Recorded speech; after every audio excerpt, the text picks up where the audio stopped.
L'indicible est l'éternel réel. Nommé est l'origine de toute chose particulière.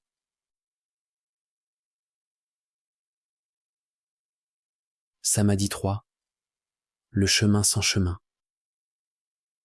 L'humanité est descendue profondément dans le monde matériel, plongeant ses racines dans les couches mentales et physiques de notre être. Carl Jung a dit « Pour toucher le ciel, les racines doivent descendre en enfer. » De la fournaise de Babylone émerge la transformation, la transfiguration et un nouveau potentiel humain.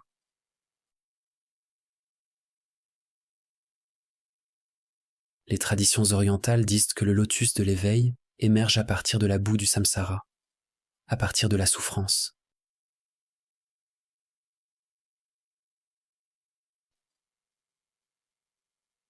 Le christianisme décrit la chute dans le jardin d'Éden. En termes ésotériques, il s'agit de la création d'un sens du moi individuel, de la volonté personnelle qui est séparée de la volonté de Dieu.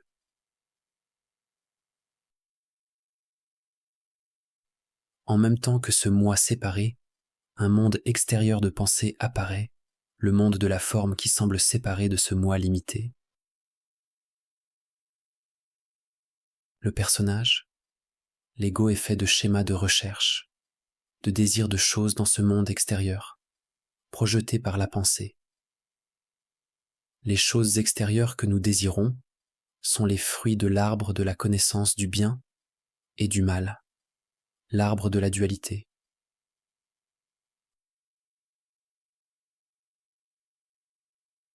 On pourrait dire que le péché originel était le désir de la conscience égoïque ou dualiste.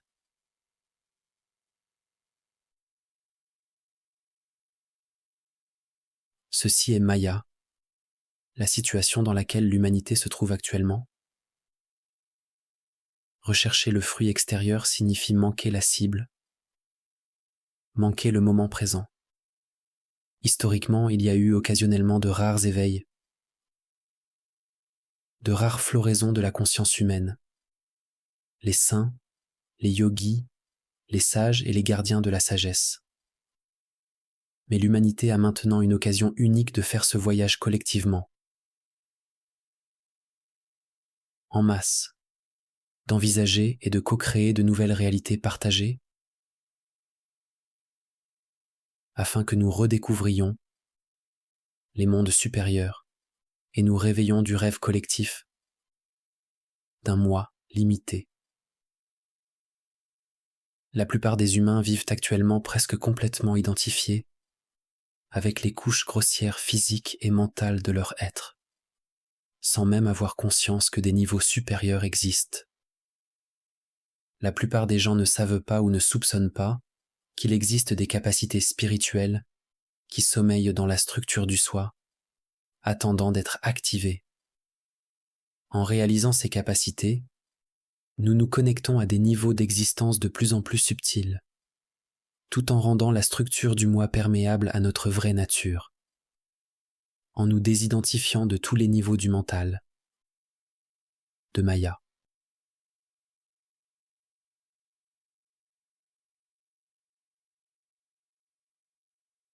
Si nous examinons les traditions spirituelles qui ont existé à travers l'histoire, nous constatons que les grands sages, les mystiques et les prophètes décrivent un continuum d'existence.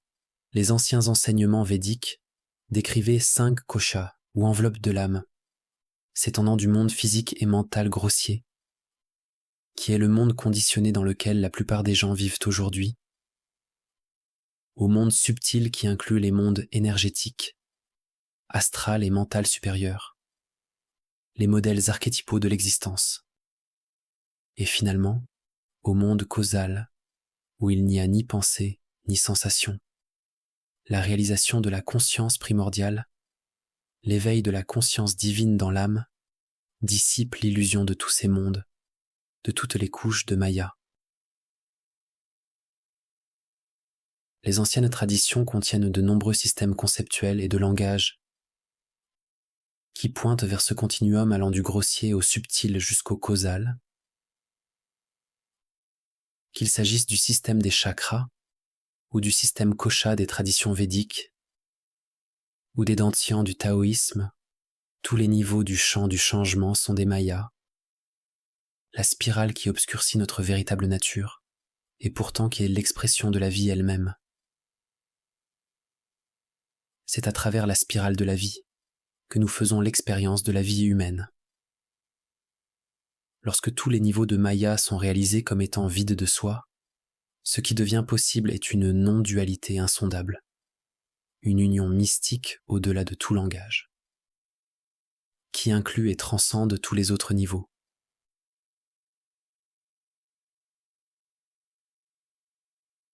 Henry David Thoreau a dit que la plupart des gens mènent une vie de désespoir silencieux. Ils partent dans leur tombe, avec leur chant encore à l'intérieur d'eux-mêmes. Leur désespoir provient d'une quête sans fin à l'extérieur d'eux-mêmes. La poursuite de choses, l'argent, le pouvoir, les relations, l'approbation des autres.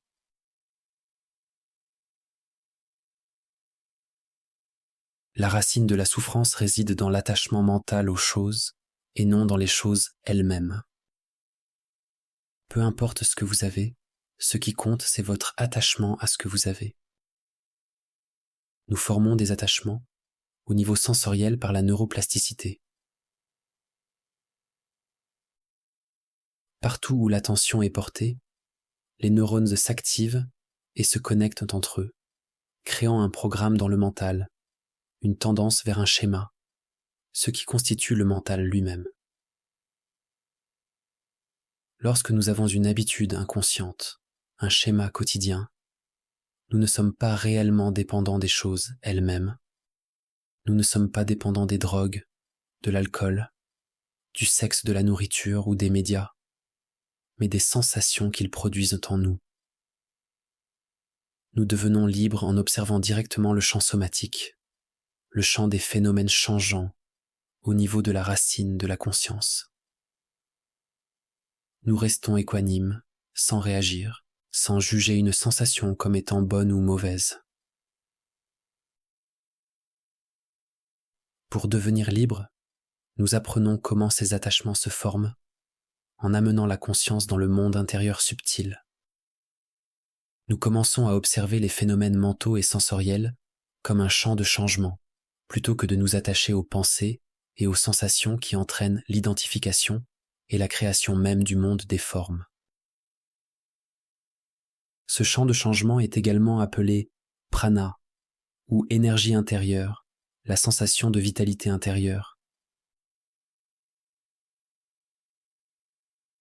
Le passage à une nouvelle terre est un passage hors du matérialisme.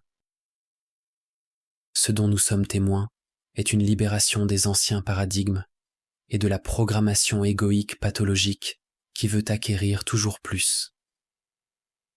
Ce que vous voyez autour de vous en ce moment peut sembler être l'obscurité. Cela peut sembler être de la folie. En fait, c'est à cela que ressemble l'éveil sur la planète Terre. Vous êtes témoin du démantèlement des anciens schémas. De nombreuses personnes vivent une désillusion des systèmes politiques, sociaux, économiques et religieux actuels. Ils ne font plus confiance aux projets égoïques des médias, des industries et des systèmes dits spirituels. Ils ne font pas confiance à la sphère médicale ou au gouvernement. Les gens vivent une désillusion. Cette dissolution de l'illusion est une partie nécessaire pour voir la vérité. Un face-à-face avec la maladie spirituelle qui est inhérente à cette époque dans laquelle nous vivons, ainsi que pour se libérer de la conscience égoïque. Par conscience égoïque, j'entends les schémas de désir et d'aversion qui opèrent inconsciemment. Les sankaras collectifs, ou schémas conditionnés qui créent les conditions de Maya, l'identification à nos personnages, ou à des groupes sociaux, ou à tout ce par quoi nous nous définissons.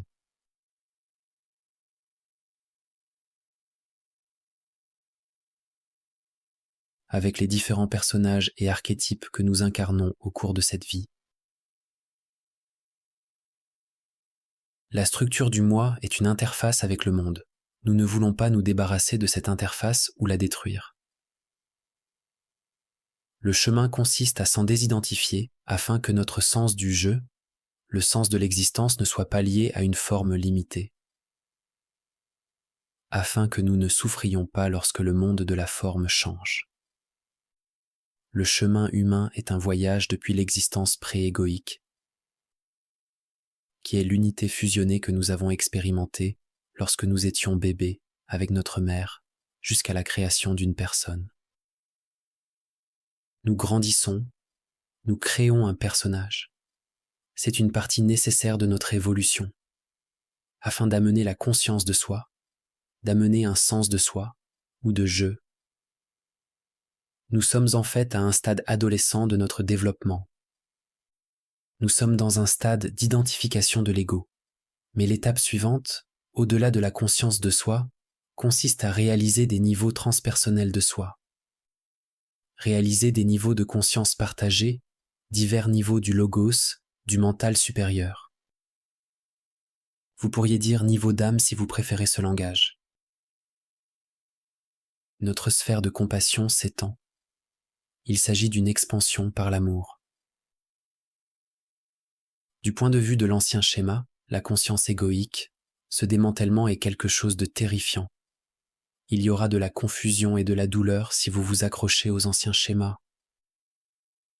Ceux qui s'éveillent seront perçus comme une menace. L'éveil sera perçu comme une crise,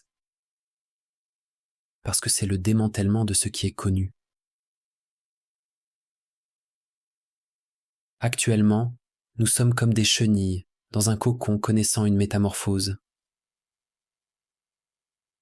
Il y a un moment dans la transformation où la chenille n'est ni une chenille ni un papillon. À ce stade-là, pour celui qui vit la métamorphose, l'ancien moi, il peut avoir l'impression d'avoir tout perdu. Mais cela est simplement une partie du processus.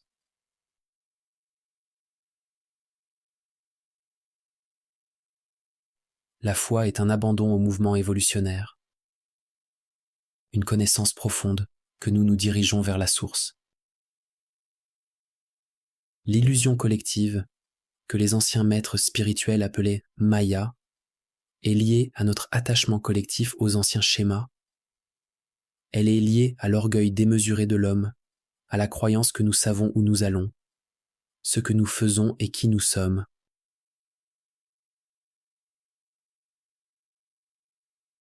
Le peintre français Paul Gauguin est célèbre pour un tableau qu'il a intitulé « D'où venons-nous ? Que sommes-nous ? Et où allons-nous » Ces trois questions requièrent une humilité. Pour découvrir ce que nous sommes, pour découvrir la vérité, nous devons d'abord reconnaître que nous ne possédons pas la vérité. Nous n'avons pas la réponse si nous voulons trouver la réponse. Il doit y avoir une véritable volonté de s'explorer et de se regarder soi-même.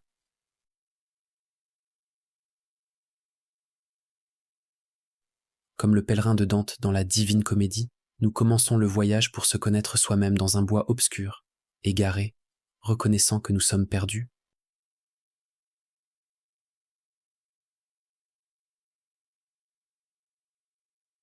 Dans les anciennes traditions védiques, les dimensions de l'être et du devenir étaient représentées par Shiva et Shakti. L'archétype féminin, le courant descendant, le courant de la manifestation, est représenté par Shakti. Par le triangle pointant vers le bas, qui indique l'involution de l'esprit dans le monde de la forme. Shiva représente le courant ascendant, le courant de la libération. Le triangle pointant vers le haut indique la conscience pure sans aucune caractéristique. L'évolution au-delà du monde de la forme, le transcendant.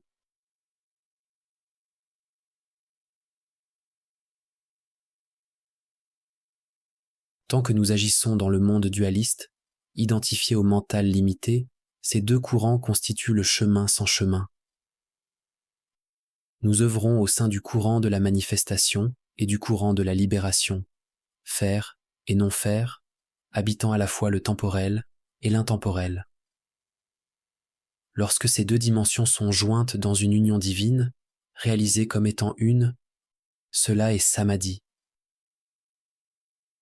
Lorsqu'elles sont unies, elles représentent l'équilibre et la coexistence de ces deux dimensions, comme l'étoile de David ou le symbole Anahata, qui est l'ancien symbole représentant le cœur spirituel, le son inaltéré, la source transcendante de l'homme primordial qui fait danser l'univers. Il est dit qu'en samadhi, vous entendrez la musique céleste de l'existence, la musica universalis, ou la flûte de Krishna, ou ce que Pythagore appelait la musique des sphères. Bien sûr, ce sont toutes des métaphores pour quelque chose qui s'éveille dans les profondeurs de votre être, quelque chose au-delà du mental et des sens limités. Il existe des approches spirituelles qui se concentrent sur le corps subtil, en utilisant des pratiques telles que l'observation de la respiration, les sensations, travaillant avec le chi, le prana, travailler avec des techniques, des pratiques et des processus qui sont appris avec le mental conditionné. Tout ce qui utilise et fait intervenir directement le mental limité afin de réaliser samadhi fait partie de la via positiva. C'est ce que nous appelons la voie de Shakti. Et il existe des approches spirituelles visant à transcender le monde manifesté que nous appelons la voie de Shiva ou la via negativa. Nous parvenons à réaliser ce que nous sommes au-delà du nom et de la forme en abandonnant tout ce que nous ne sommes pas. La voie qui mène à Samadhi a reçu de nombreux noms tels que la méditation, la quête de soi ou la prière. La plupart des gens qui pratiquent ces choses aujourd'hui pratiquent une technique, mais l'ancienne forme de méditation qui mène à Samadhi n'est en fait pas une activité. Ce n'est pas quelque chose que vous faites ou pratiquez, mais c'est en fait la cessation du méditant, du chercheur ou de celui qui fait.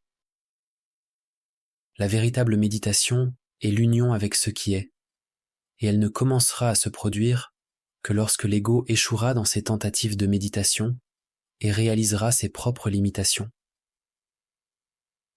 L'ego, le vous que vous pensez être, doit nécessairement échouer dans toutes ses tentatives de méditation pour que la véritable méditation puisse avoir lieu.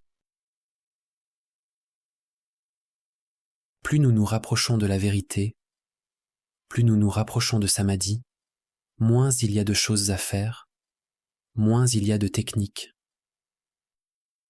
Les techniques font toute partie du passé. Nous abandonnons le faire et celui qui fait. Nous abandonnons la recherche et le chercheur pour parvenir au présent inconditionné. Certains enseignants donnent trop d'importance aux techniques, tandis que d'autres les négligent. Il est important de comprendre que la technique est un soutien. Nous ne voulons pas abandonner la technique, mais nous ne nous y accrochons pas.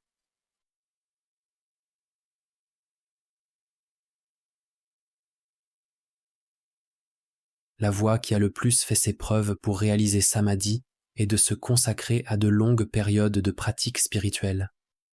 Que vous appeliez cette pratique méditation, la quête de soi ou prière, il y a une vérité à laquelle il faut s'éveiller.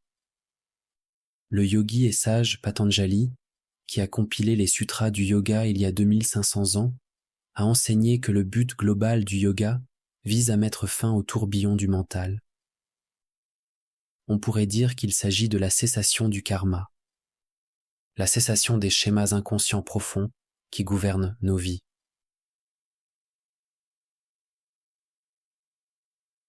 Ces schémas conditionnés étaient nommés vritti en sanskrit. De même, le maître Zen Dogen a dit que la méditation est le dépouillement du mental et du corps. Dans le bouddhisme, c'est le nirvana ou nirodha. C'est la cessation des fluctuations du mental égoïque limité qui entraîne l'identification à un sens du moi limité. Dans le christianisme, nous trouvons le même enseignement pérenne, mais exprimé à travers une métaphore très différente, en utilisant le langage qui était répandu à cette époque de l'histoire. Réaliser Samadhi, en termes chrétiens, c'est atteindre le royaume de Dieu par le pardon des péchés, en réalisant le Christ. Le mot péché, en hébreu, signifie littéralement manquer la cible.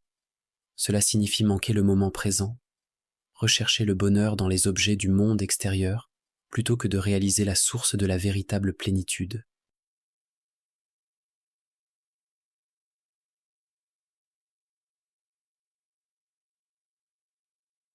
Venir dans le maintenant, dans l'instant présent, c'est apprendre à renoncer aux préférences du mental conditionné. Consumer les états opposés en restant non réactif à tout ce qui apparaît dans le champ du changement. Méditer, c'est consumer le moi conditionné, ou on pourrait dire libérer l'énergie du moi conditionné. Cette vérité se trouve dans l'évangile de Thomas qui déclare « Si vous faites sortir ce qui est en vous, ce que vous faites sortir vous sauvera. Si vous ne faites pas sortir ce qui est en vous, ce que vous ne faites pas sortir vous détruira. »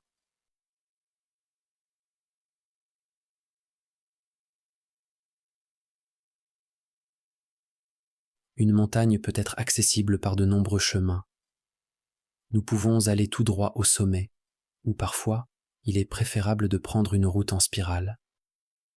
Mais au sommet, la vue est toujours la même, quel que soit le chemin que vous prenez.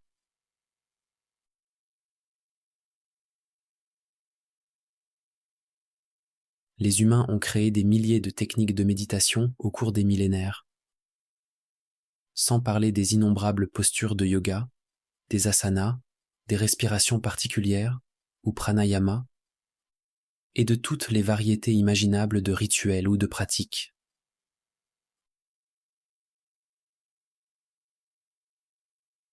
Si la méditation n'est qu'une cessation, ou le fait de s'arrêter, s'il s'agit simplement de revenir à l'immobilité, alors pourquoi avons-nous besoin de tant de techniques pour y parvenir ?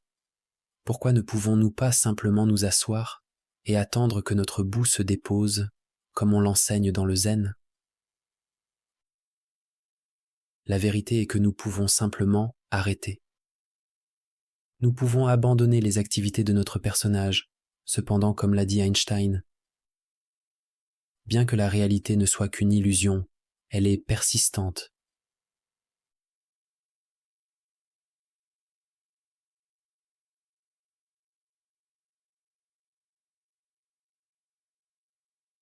C'est cette persistance de l'illusion qui rend nécessaire pour la plupart des gens de pénétrer dans l'inconscient.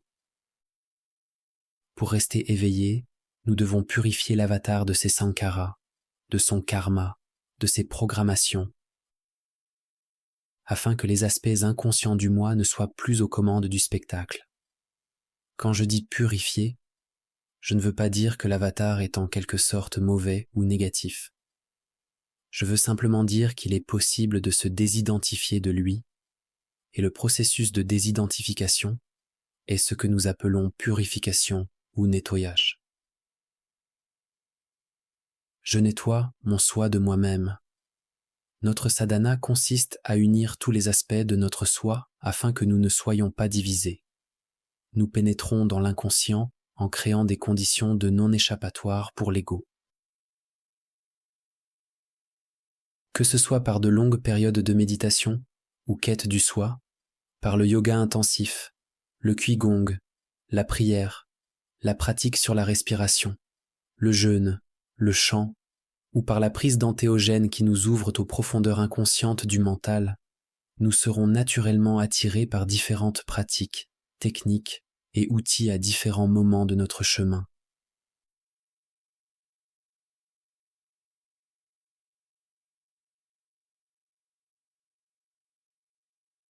Quelle que soit la pratique ou la technique, la purification aura lieu tant que nous cultivons la présence et l'équanimité.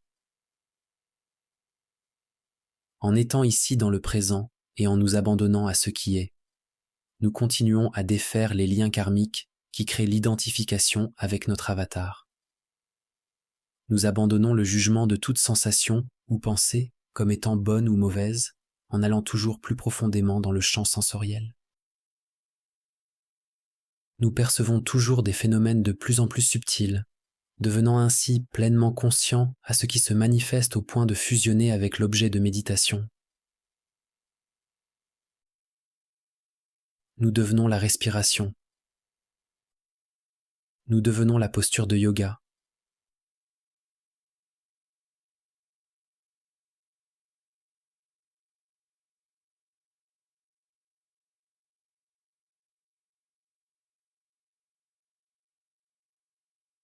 Nous devenons le chant.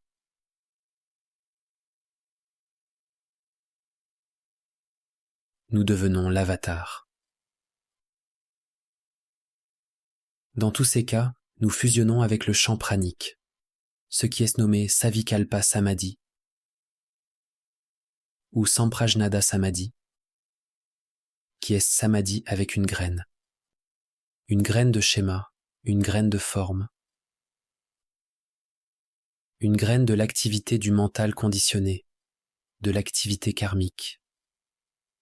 Tant qu'il y a une graine d'attachement, d'activité mentale inconsciente, de séparation entre les mondes intérieurs et extérieurs, alors le but final ne sera pas atteint.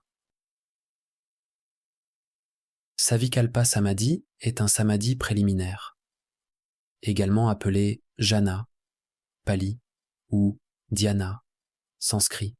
Il s'agit d'une consommation du karma au sein de la structure du moi. Une préparation énergétique du contenant pour l'éveil de notre vraie nature qui se réalise par le non-faire, par la cessation de l'activité du mental.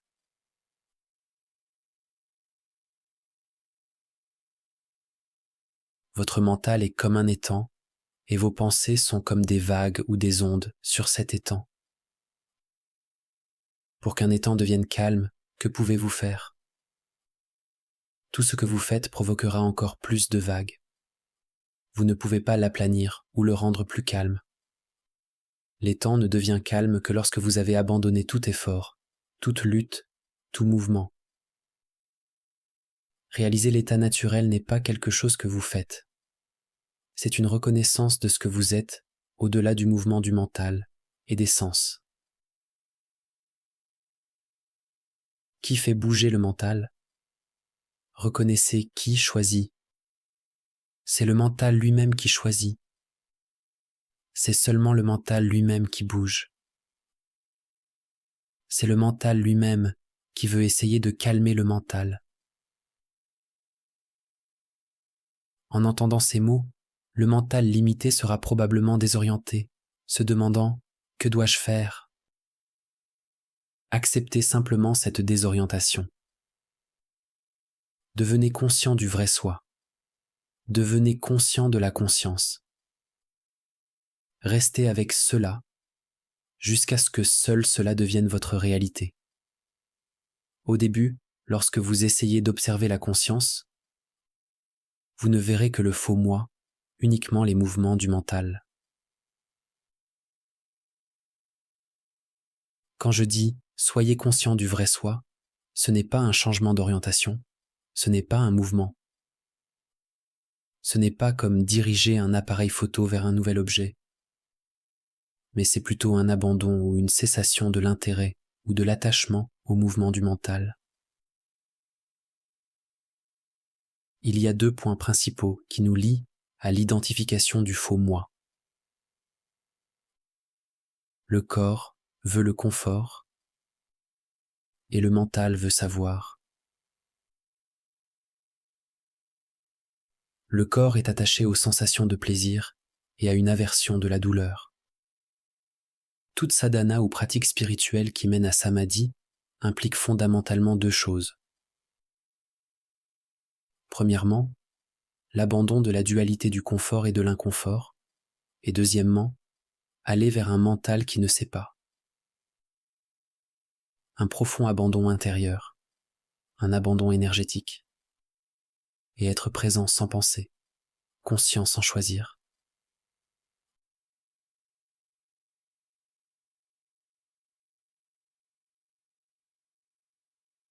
Socrate était considéré comme la personne la plus sage de son époque. Il est célèbre pour la maxime « Tout ce que je sais, c'est que je ne sais rien ». C'est le paradoxe socratique. Adopter un mental qui ne sait pas, un mental de non-savoir, est la porte d'entrée vers Samadhi.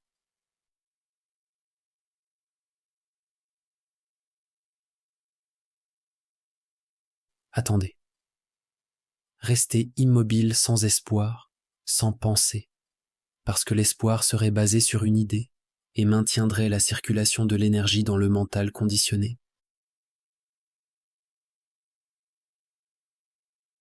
T.S. Eliot a écrit « J'ai dit à mon âme, sois calme, immobile, et attends sans espoir, car l'espoir serait l'espoir pour une chose inexacte. Attends sans penser, car tu n'es pas prêt pour la pensée. »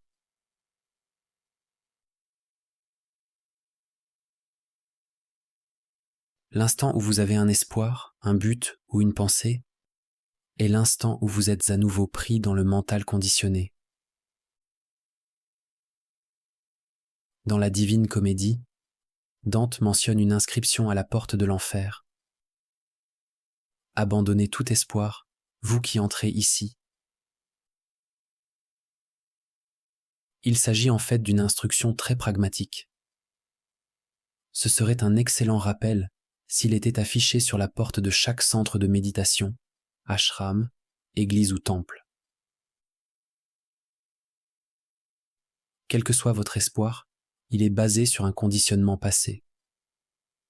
L'espoir est une sorte de savoir qui maintient la structure de l'ego en quête, en recherche et en action. Lorsque nous nous engageons dans notre sadhana, notre pratique spirituelle qui mène à Samadhi, nous devons abandonner tout espoir, toute projection dans le futur, en acceptant que nous ne savons même pas ce qu'il faut espérer. C'est une leçon d'humilité pour l'ego.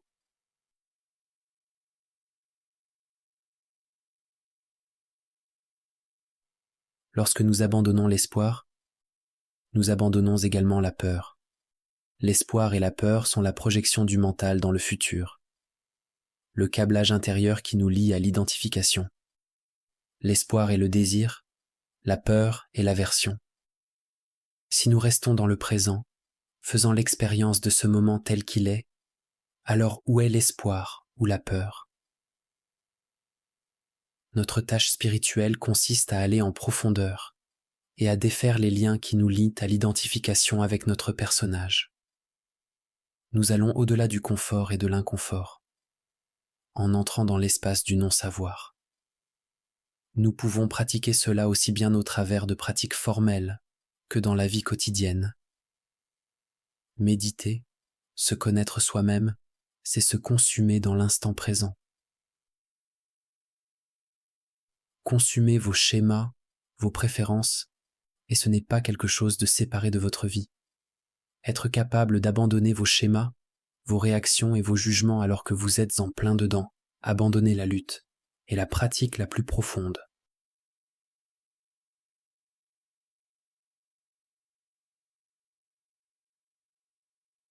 C'est le seul combat que vous gagnez en abandonnant, en vous rendant, en mourant sur le champ de bataille, en montant volontairement sur la croix.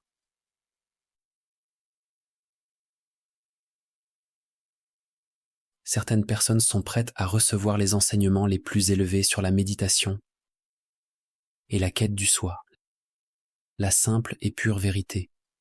Ils entendront le dharma et comprendront immédiatement. Ces personnes sont comme du bois qui a été bien séché. Elles sont prêtes à se consumer elles-mêmes. Elles ont juste besoin de l'étincelle.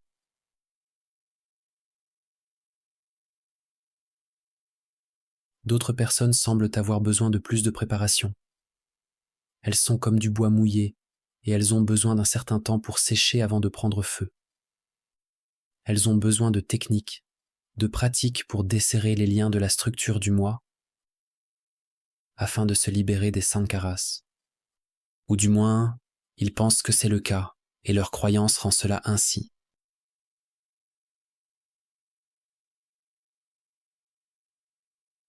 Les pratiques et les techniques sont comme des soutiens. C'est comme utiliser une épine pour enlever une épine ou un schéma pour enlever un schéma.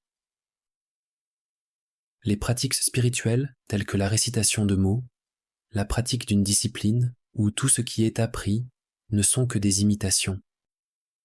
C'est quelque chose de répétitif et de conditionné.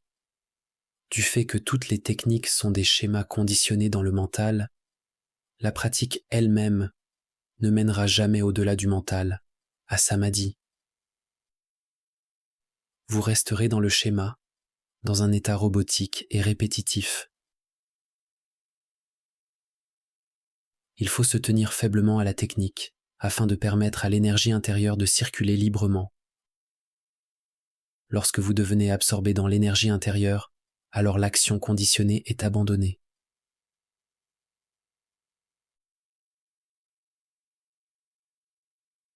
L'action conditionnée, la programmation inconsciente s'est formée sur la base d'expériences incomplètes. Chaque fois que nous avons une expérience incomplète, cela crée une empreinte dans le mental. Elle crée un petit programme dans l'inconscient. Cette programmation ou ce conditionnement peut provenir de traumatismes ou simplement d'expériences que nous avons rejetées parce qu'elles étaient trop douloureuses. Notre structure du moi est constituée d'une légion de petits programmes qui prennent naissance à partir d'expériences incomplètes. Ces empreintes de mémoire ne sont pas seulement stockées dans le cerveau, mais aussi dans les systèmes énergétiques du corps, à travers le système nerveux, les fascias et les nombreux réseaux de nadis, les méridiens. Ces programmes ont besoin d'énergie pour fonctionner. Si l'énergie est piégée dans l'inconscient, c'est comme si vous laissiez des applications ouvertes sur votre téléphone qui vident votre batterie. Notre sadhana consiste à apprendre à fermer les applications de notre téléphone. Pour devenir libre, nous amenons la conscience vers les sensations subtiles, vers le champ des phénomènes changeants, de l'énergie en nous, sans réagir à toute pensée ou émotion qui se manifeste. En abandonnant les préférences de la structure de l'ego, nous allons au-delà du confort et de l'inconfort.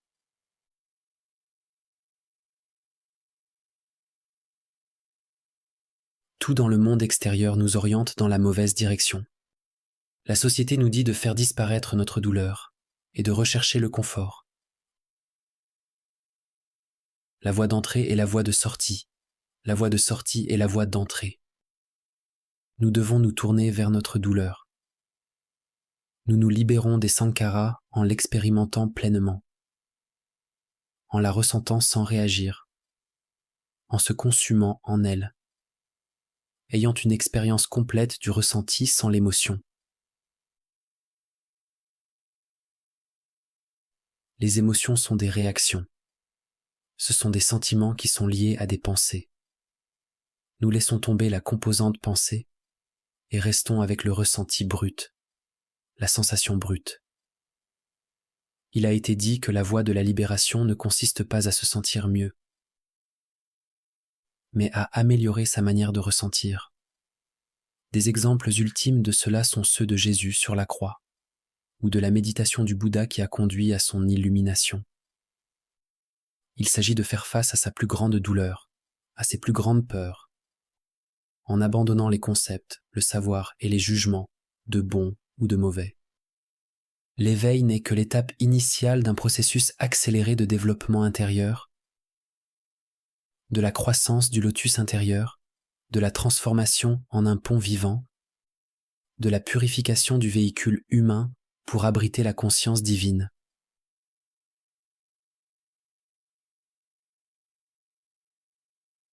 L'énergie est comme la pierre de Rosette pour les pratiques spirituelles. Si vous comprenez comment l'énergie fonctionne, vous comprenez l'utilité de la pratique. Chaque technique ou pratique interrompt le schéma de vous. Vous utilisez un schéma conditionné pour interrompre des schémas conditionnés. Vous devez être prêt à abandonner la technique une fois qu'elle a atteint son objectif. Sinon, vous allez simplement créer une identité autour d'elle et une nouvelle structure du moi spiritualisé.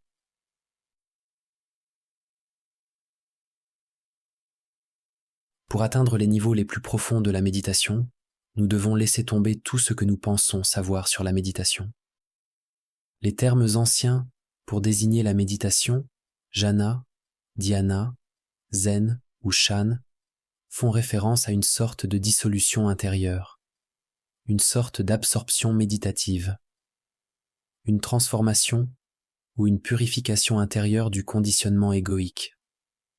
L'ancienne signification du mot jhana est liée au mot pali japeti qui signifie consumer.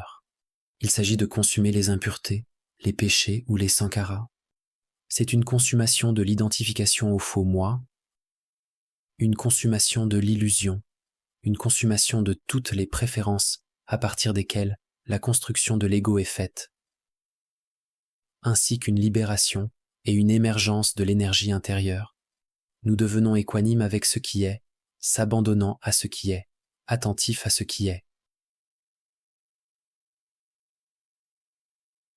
L'éveil à notre véritable nature peut se faire progressivement à travers ces étapes du jhana, à mesure que l'identification aux divers processus du mental conditionné est abandonnée. Ou l'éveil peut aussi se produire instantanément.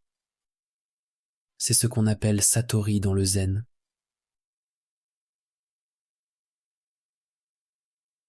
L'enseignement le plus pur est transmis en silence. Mais avec le monde tel qu'il est aujourd'hui, très peu comprendront ou seront attirés par la source de ce silence.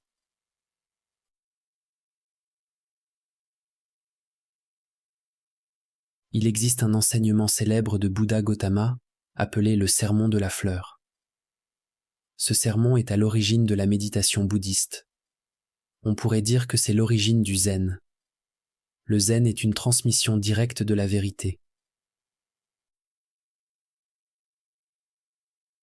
Dans le sermon de la fleur, le Bouddha a simplement tenu une fleur blanche. Il était en présence directe de la fleur, demeurant dans sa vraie nature. C'était là tout l'enseignement.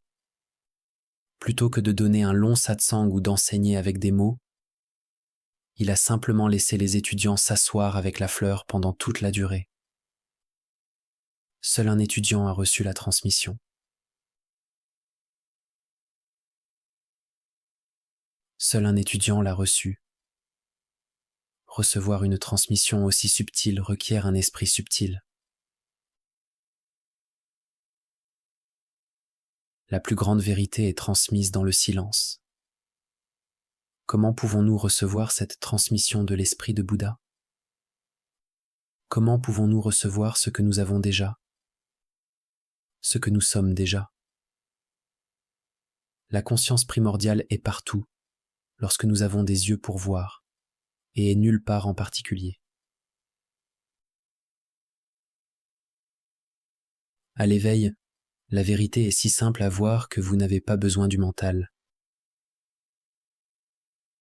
Le mental cherche et recherche. Lorsque ce mouvement est abandonné, lorsque ce mouvement est consumé, la vérité demeure. Vous êtes déjà ce que vous cherchez, mais vous êtes identifié avec le faux moi.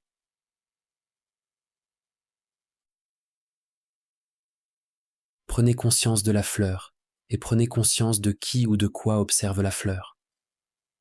Qu'est-ce qui sépare l'observateur et l'observé? La méditation ou jhana consiste à être présent ici et maintenant, sans faire intervenir les images du mental, les idées et les concepts. Si la conscience est pleinement présente, de sorte qu'il n'y ait plus de savoir, même dans l'inconscient, alors il n'y a plus d'observateur et d'observé. Il n'y a plus de relation entre vous et une chose. Il n'y a plus de fleurs et d'observateurs séparés. C'est seulement le mental limité qui voit les choses. L'activité du mental limité est la création de choses. La création de l'expérience du temps et de l'espace. La création de la dualité, de l'expérience et de l'expérimentateur. Il est possible de s'éveiller ici et maintenant à une dimension profonde du calme, de l'immobilité au-delà du mental, sans repousser le mental, mais en le laissant être exactement tel qu'il est. sans pour autant se laisser prendre dans le mental. N'essayez pas d'analyser ces mots, ce ne sont pas des concepts. Si la présence s'est réalisée elle-même en entendant ces indications, ne laissez pas le mental s'y impliquer. Dès que vous recevez la transmission, éteignez cette vidéo et restez dans la conscience en tant que conscience. Le silence est le plus grand enseignement, l'enseignement le plus pur. Le meilleur enseignement suivant est de pointer directement vers l'insondable. Cet enseignement suivant a porté de nombreux noms à travers l'histoire. Il s'agit de pointer vers le soi transcendant, la conscience pure.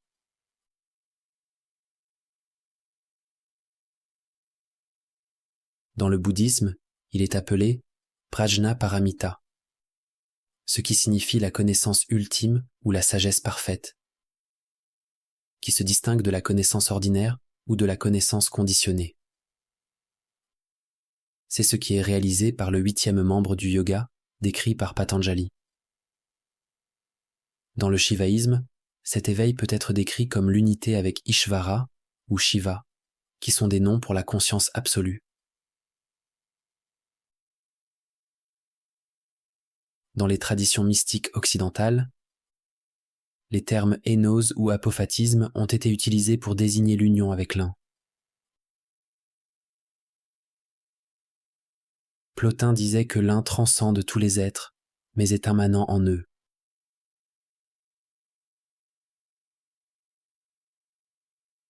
Dans le Dzogchen tibétain, il est décrit comme l'état naturel et primordial de l'être.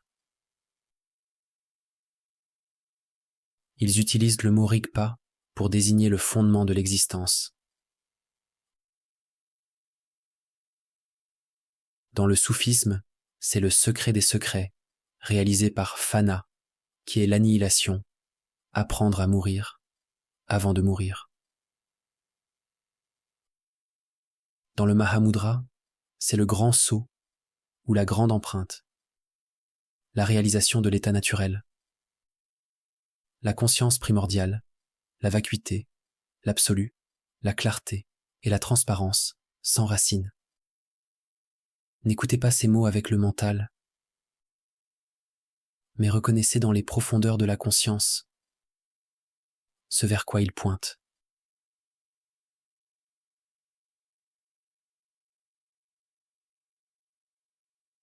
La vérité de qui ou de ce que vous êtes, la vérité qui transcende le mental limité, ne peut pas être vue à travers le mental limité. Le point immobile ne peut pas être atteint par le mouvement.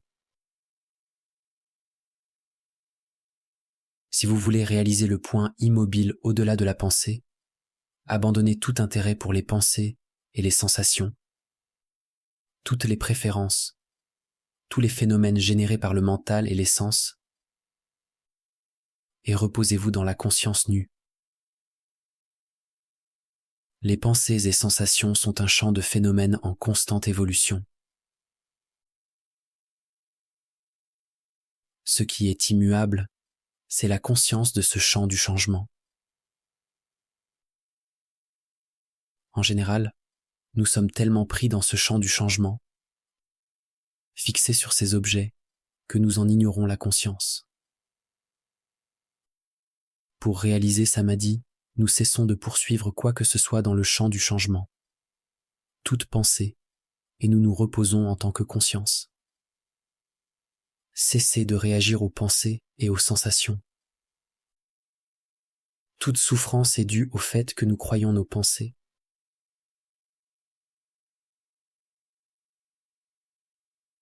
Observez l'habitude qu'a le mental de juger ou d'étiqueter toute pensée ou sensation comme étant bonne ou mauvaise. Nous permettons à chaque pensée et à chaque sensation d'être telle qu'elle est. Nous ne repoussons rien et nous ne nous laissons pas prendre par les pensées ou happer par leur contenu. De cette façon, nous nous approchons de l'absolu par la voie négative, la via negativa. Quoi que ce soit qui se manifeste, nous réalisons pas ceci, pas cela, pas ceci, pas cela. Par la via negativa, on réalise que tout ce qui se manifeste n'est pas vous. Vous réalisez que vous n'êtes rien, la sagesse du non-soi.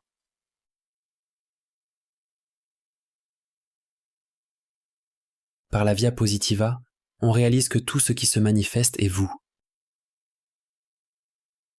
Ceci est l'amour, une connexion ou fusion énergétique. Les deux vérités existent simultanément. La forme est identique à la vacuité. La vacuité est identique à la forme. Il y a un dicton dans le zen. Au début du chemin, les montagnes sont des montagnes et les rivières sont des rivières. Après certaines réalisations, les montagnes ne sont plus des montagnes et les rivières ne sont plus des rivières. Mais lorsque la vérité finale est révélée, les montagnes et les rivières sont.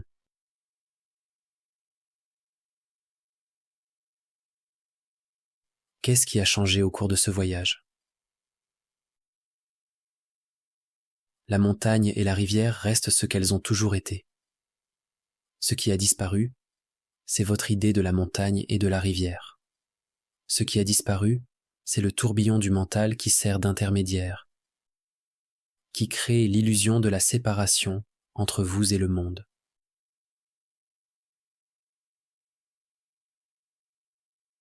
Réaliser samadhi ne consiste pas à atteindre un état extraordinaire. Il ne s'agit pas non plus de rester dans l'état d'esprit ordinaire. Seul le mental limité, le mental égoïque différencie l'ordinaire de l'extraordinaire.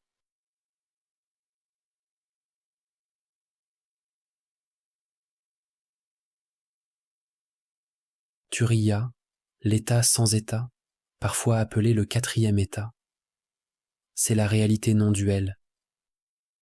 Il est transcendant et immanent.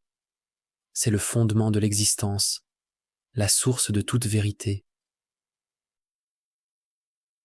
Votre effort pour atteindre un certain état est un mouvement du mental. Réaliser le fondement de l'existence ne signifie pas transcender le physique et demeurer dans le monde subtil ou le monde causal. Toutes ces dimensions de vous-même existent simultanément. Le grossier, le subtil et le causal existent ici et maintenant. Ce n'est que le mental limité lui-même qui crée la division. Réaliser samadhi, ce n'est pas essayer d'atteindre quelque chose. C'est renoncer à tout intérêt pour les pensées, tout en restant pleinement attentif, pleinement conscient, pleinement éveillé, sans réagir, sans faire, sans bouger le mental, sans supprimer le mental. Être conscient, être pleinement attentif à ce qui se passe, sans l'intermédiaire du conditionnement égoïque, sans concept, sans contrôle, manipulation ou distorsion, sans le filtrage du mental limité, c'est être présent sans choisir. Présent sans choisir, et donc sans quelqu'un qui choisit. On pourrait appeler cela un esprit miroir, l'esprit du débutant, sans mémoire ni passé.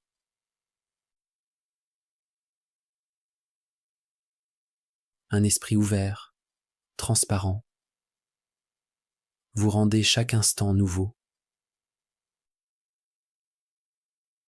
Chaque fois que le mental bouge inconsciemment, même le plus petit mouvement, cela provient du filtrage au travers du conditionnement de la structure du moi limité. Chaque fois que le mental bouge inconsciemment, c'est à cause d'une certaine insatisfaction qui est appelée dukkha dans les anciennes traditions. Comment puis-je me libérer de dukkha ? Comment puis-je me libérer de toute insatisfaction ? Écoutez attentivement. Pour le mental limité, il y a un paradoxe. Le mental égoïque limité entend la question et veut savoir comment faire cela. Mais ce mental limité ne peut pas faire cela. Le mental limité échouera toujours dans toutes ses tentatives pour réaliser samadhi. Il doit échouer. Le mental limité ne peut pas s'éveiller. La conscience primordiale se réveille de son identification avec le mental limité. Le mental limité échouera toujours dans ses tentatives pour atteindre l'immobilité parce que le mental est mouvement. Le mental lui-même est mouvement. Et ce mouvement crée l'expérience du temps et de l'espace. Il crée la séparation. C'est un processus sans fin de faire. Sur le chemin sans chemin, nous nous éveillons de l'identification avec le personnage qui fait à la reconnaissance de la dimension de l'être.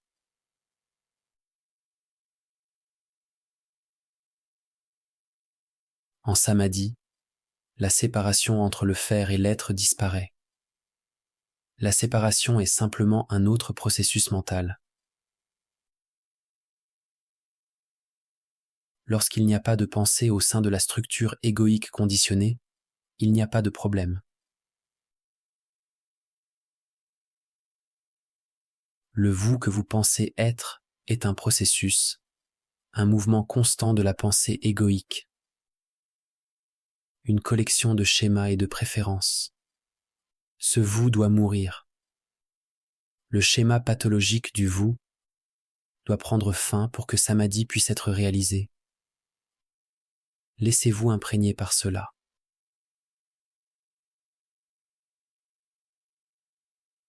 Asatoma Sat Gamaya en sanskrit signifie « Conduis-moi de la non-vérité à la vérité ». Tamasoma Jyotir Gamaya en sanskrit signifie « Conduis-moi de l'obscurité à la lumière ».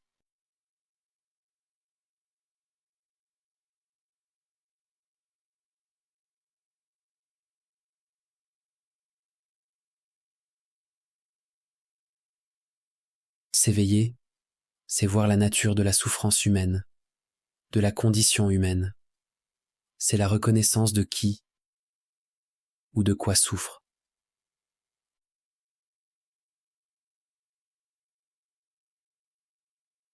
Il n'y a pas de technique pour réaliser la conscience primordiale.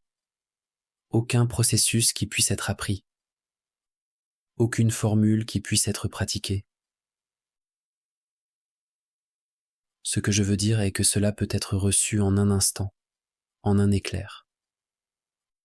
C'est précisément l'abandon de toute formule, de tout savoir, de tout faire, de tout projet égoïque qui crée les conditions optimales pour que la conscience primordiale s'éveille.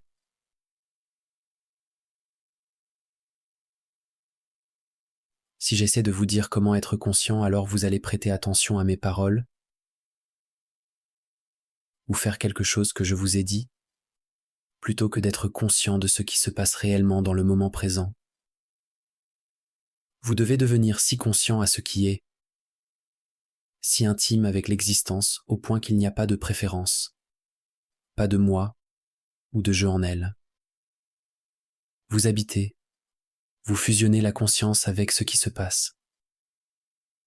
Lorsque l'activité égoïque est abandonnée, vous devenez ce qui se manifeste. En fait, ce n'est pas vrai.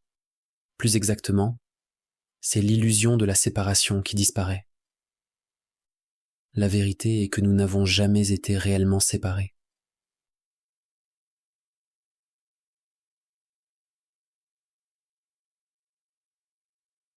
Les maîtres spirituels ont donné l'instruction suivante pour atteindre samadhi. Sois immobile, calme, et sais. Sois immobile et connais le véritable soi, la conscience primordiale au-delà du nom et de la forme. Sois immobile et sais que tu es Dieu, le vrai soi, la nature de Bouddha. Que signifient exactement ces mots ? Qu'est-ce qui devient immobile ? Il est évident que le corps physique ne peut pas devenir complètement immobile existant dans le temps et l'espace, car l'espace-temps est lui-même mouvement. L'espace-temps est le mental. L'univers est un grand mental ou logos. Le premier principe hermétique est que le tout est mental, l'univers est mental. Si l'univers est mental et que le mental est mouvement, comment puis-je être immobile et savoir ? Comment pouvez-vous rester immobile sur un globe qui tourne à 1600 km à l'heure autour de son axe, qui tourne à 107 000 km à l'heure autour du Soleil, qui se déplace à 800 000 km à l'heure autour de la galaxie, et à des millions d'autres à travers l'univers ? Votre cœur bat, les cellules bougent à l'intérieur, la nourriture se digère, le cerveau produit des ondes cérébrales, votre sang circule, l'énergie est en mouvement. Comment pouvons-nous être immobiles ? Lorsque les maîtres spirituels disent « sois immobile, calme et sais », ils doivent parler de quelque chose d'autre, quelque chose au-delà du temps et de l'espace, quelque chose au-delà du physique et du mental. Ce que signifie l'immobilité est quelque chose pour lequel nous n'avons pas de mots dans notre langage moderne. La langue sanskrite, la langue des yogis, possède des termes plus précis qui renvoient à la non-dualité. Le terme shunyata est souvent traduit par vide, immobilité ou vacuité. L'immobilité est peut-être le mot français le plus proche, mais il est inadéquat pour décrire quelque chose qui n'appartient pas à ce monde dualiste. Ce qui est en fait réalisé est la conscience primordiale qui est au-delà de l'immobilité et du mouvement, au-delà du temps. Elle est éternelle, c'est le fondement de votre être, la nature essentielle de la réalité qui ne change pas. En fait, elle est au-delà de ce qui change et de ce qui ne change pas. Lorsque notre véritable nature est réalisée, il devient évident que le silence et le bruit sont une dualité créée par le mental. L'immobilité et le mouvement sont une dualité créée par le mental.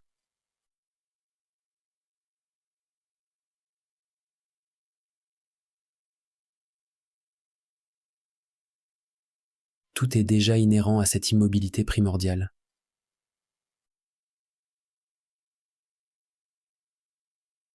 Le mouvement du monde est identique à l'immobilité.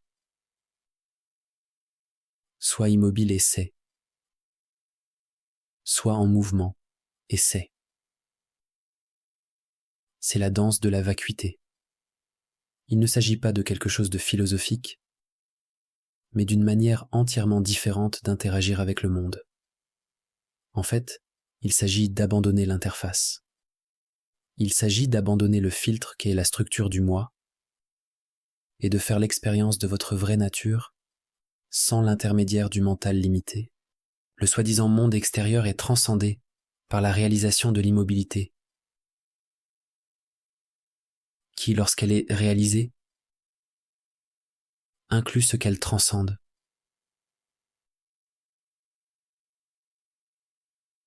Si vous pensez avoir compris Samadhi après avoir vu ce film, alors vous n'avez pas compris ce qui est dit. Ce serait comme confondre le menu avec le repas.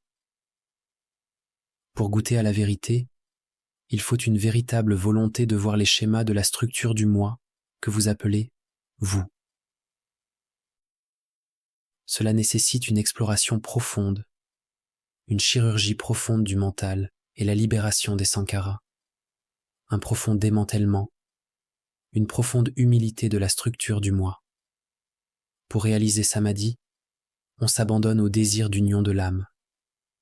Vous devez vouloir réaliser la source unique plus que tout ce qui se trouve dans la matrice du mental, plus que tout ce qui se trouve dans le monde extérieur. Les recherches extérieures vous sembleront vides et dénuées de sens. La véritable méditation, la véritable recherche du soi, consiste à entrer dans le moment présent où tout est expérimenté, tout est révélé, tout apparaît et disparaît dans un champ d'équanimité et d'amour. Jusqu'à ce que l'Éternel soit réalisé, il faut œuvrer patiemment et avec persistance, de tout cœur, avec humilité, en consumant vos schémas, vos préférences, vos conditionnements. On ne peut pas faire se produire l'éveil en utilisant le mental conditionné. Il semble se produire par accident, mais en pratiquant la présence, on devient prédisposé à l'accident.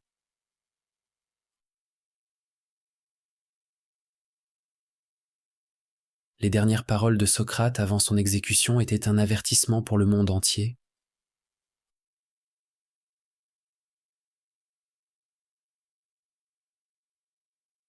Il a dit que nous avons une grande dette envers Asclépios. Payez-la et n'oubliez pas. Asclépios était le dieu de la guérison.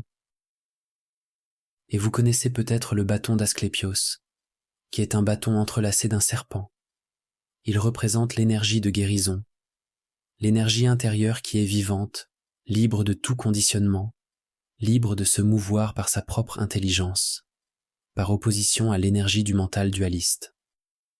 Au cours des premiers siècles avant Jésus-Christ, le symbole d'Asclépios a été apposé sur certaines des premières pièces de monnaie produites en masse dans la Grèce et la Rome antique, et il s'est transformé en ce que nous appelons aujourd'hui le symbole du dollar. C'est un ancien rappel, caché à première vue, un rappel qu'un échange d'argent est un échange d'énergie.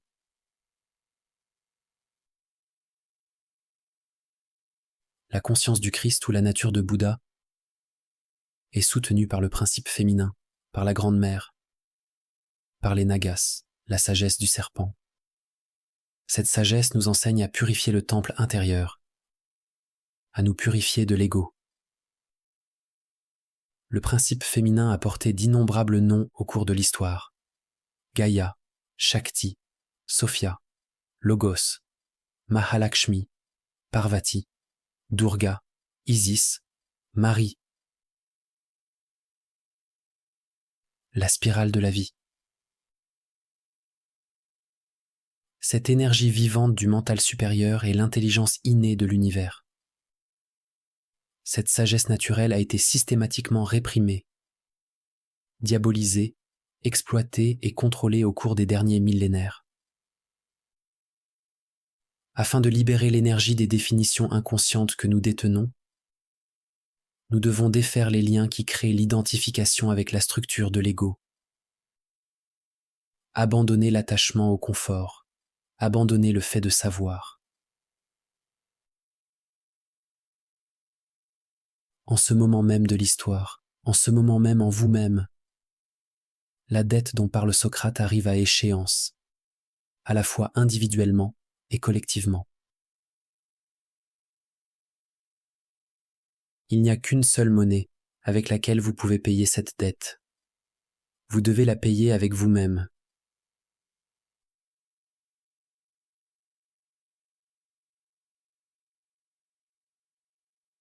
Lorsque nous libérons notre énergie intérieure, notre vitalité intérieure, emprisonnée dans des structures de pensée pathologiques, elle devient libre pour nous connecter à des niveaux du mental supérieur. L'énergie est ce qui nous relie tous. Un autre nom pour cette énergie est l'amour. Tous les vrais maîtres spirituels disent que l'amour est la vraie religion. L'amour est la religion du futur. Il ne peut être institutionnalisé, systématisé ou conditionné. L'amour est inséparable de la réalisation de l'unique conscience primordiale. Aimer, c'est être avec un. À l'aube, la brise a des secrets à vous révéler. Ne vous rendormez pas. Vous devez demander ce que vous voulez vraiment. Ne vous rendormez pas. Les gens vont et viennent sur le seuil de la porte où les deux mondes se touchent. La porte est ronde et ouverte.